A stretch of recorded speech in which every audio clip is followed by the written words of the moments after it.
کہ صحابہ کرام کی زندگی کو آپ نے یاد کروا دیا، صحابہ کرام کی زندگی کو آپ نے تازہ کروا دیا، اور وہ بھی آپ کے پاس پیسے ہیں، دولت ہے، اس طرف بھی دولت ہے، دولت کا انبار ہے، لیکن اس کے باوجود من احب للہ، آپ نے اللہ کی محبت وہ پیش کیا، رسول کی اطاعت کو وہ آپ نے مظاہرہ کیا ہے کہ میرا دل حشش کر رہا ہے، میرا دل خوشی سے رو رہا ہے، ایک غم سے روتا ہے، خوشی سے روتا ہے کہ آپ نے ایسا کام کیا کہ آپ بھی تہجد میں دعا کیجئے اور میں بھی دعا کروں گا کہ اللہ تعالیٰ یہی شادی کا طریقہ ہماری پوری قوم میں ڈال دے۔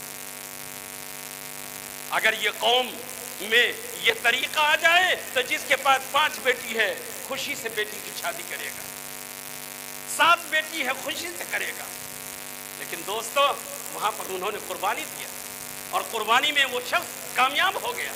ہم سمجھتے ہیں، دل میں ہم سوچا کہ اللہ تعالیٰ سورج میں اگر اور چاند میں روشنی باقی ہے تو کچھ لوگ ایسے ہیں جو اللہ کے رسول کی پاسداری کر رہے ہیں، اللہ کے قانون کو مان رہے ہیں۔ میں اس لیے سنا رہا ہوں کہ میں اپنے شرکت میری ہوئی ہے اور مجھے بڑی اچھی بات لگی، اس لیے میں سنا رہا ہوں کہ تاکہ ہماری اور آپ کی زندگی میں بھی ایسی بات آ جائے۔ تو میں آخر میں یہی کہوں گا کہ اللہ تعالیٰ نے ہم کو سربلندی، ہماری فتح یابی اور ہماری نصرت تو کا وعدہ کیا ہے، لیکن شرط لگا دیا ہے بشرطے کہ تم پکے ایمان والے ہو، وَأَنْتُمُ الْأَعْلَوْنَ إِن كُنتُم مُؤْمِنِينَ۔ ہماری نماز اللہ کی رضا کے لیے، اللہ کی خوشنودی کے لیے ہو، ہمارا جو کام ہو اللہ کی خوشنودی کے لیے ہو، ہمارے ماحول اور معاشرے میں تبدیلی ہو جائے اور اللہ کا ڈر آ جائے، اللہ کا تقوی آ جائے، اللہ کے رسول کی شریعت کو نافذ اپنی زندگی میں ہم لوگ کر لیں، خدا کی قسم اللہ کی نصرت آئے گی، بڑے بڑے ظالم آپ کے سرنگوں ہو جائیں گے، بڑے بڑے ظالم کی آواز بند ہو جائے گی، آپ پر کوئی نہیں چھپٹے گا۔ آج چین کی طرح مسلمانوں پر، ایمان والوں پر چھپٹ رہا ہے، دشمن یلغار کر رہا ہے، وہ سمجھ رہا ہے کہ ان کا ایمان کمزور ہے۔ اللہ تعالیٰ سے دعا ہے کہ اللہ تعالیٰ ہم سب کو ایمان کی مضبوطی اور شریعت مطہرہ محمد الرسول اللہ صلی اللہ علیہ وسلم کا طریقہ اور قرآن کا طریقہ ہماری زندگی میں نافذ کر دے، ہم کو پکا ایمان والا بنا دے۔ اللہ تعالیٰ اپنی محبت اور رسول کی محبت کو غالب فرما دے اور دنیا کی تمام چیزوں کی محبت کو مغلوب کر دے۔